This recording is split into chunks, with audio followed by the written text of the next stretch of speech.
The quarterly forecast vanished from the projector screen. In its place, a picture of my car flashed into view, parked outside my son's elementary school. Every head in the conference room swiveled towards me. The new intern, Winnie, planted her hands on the table, her face glowing with the thrill of a righteous crusade. "Mr. Anderson," she announced, her voice sharp enough to cut glass. "I need to report a serious misuse of company property." She slapped a stack of photos onto the polished wood. "Ms. Clark has been using the company car as her personal taxi service, picking up her kid, running errands, taking it home on weekends. This is a flagrant violation of policy." The room went dead silent. A chill snaked up my spine, despite the stuffy air. I almost pitied the girl's wide-eyed ambition. She was right about one thing. That was my car. My 6-figure luxury sedan, which I'd lent to the company 3 years ago so we could impress clients. Free of charge. Winnie flipped to the next slide, a spreadsheet. "I've run the numbers. Based on her commute and personal trips, she's costing the company thousands a month in fuel and depreciation alone." She turned to the man at the head of the table. "Sir, we're supposed to be cutting costs, not funding a manager's lifestyle. This needs to be dealt with." All eyes landed on Noah Anderson, my old college friend and the CEO of the company we built from nothing. I remembered the nights we couldn't make payroll, when I drained my savings to keep us afloat. I remembered handing him the keys to this very car, brand new, saying,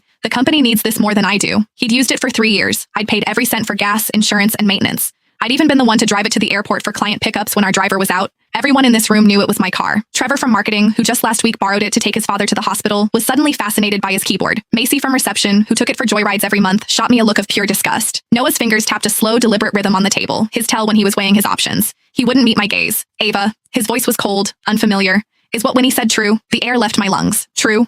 Was it true that a year ago I'd mortgaged this car to cover salaries and he'd clapped my shoulder saying, "You saved us, Ava"? Was it true that 3 years ago he promised, "When we make it big, I'll buy you a new one"? He was really asking me this. My voice was steady when I finally spoke. "What do you think, Noah?" He looked away. "The evidence is clear, and rules are rules, Ava. Even for a founder, public and private have to be separate. That's the bottom line." He took a breath. "Hand over the keys. The car will be managed by admin from now on. As for the costs Winnie calculated, finance will deduct them from your salary." A triumphant smirk bloomed on Winnie's face. "Mr. Anderson is right. I think Ms. Clark owes the entire company an apology too." Noah waved a dismissive hand. "A company-wide email will suffice." An email, a salary deduction, and he was taking my car. I looked at his familiar face and saw a complete stranger. I didn't argue. I didn't pull out the title from my bag and slam it on the table, because I finally saw it all clearly. Winnie was just a pawn, desperate to climb the ladder by stepping on me. Noah wanted my car, and he was using a clueless intern to steal it in plain sight.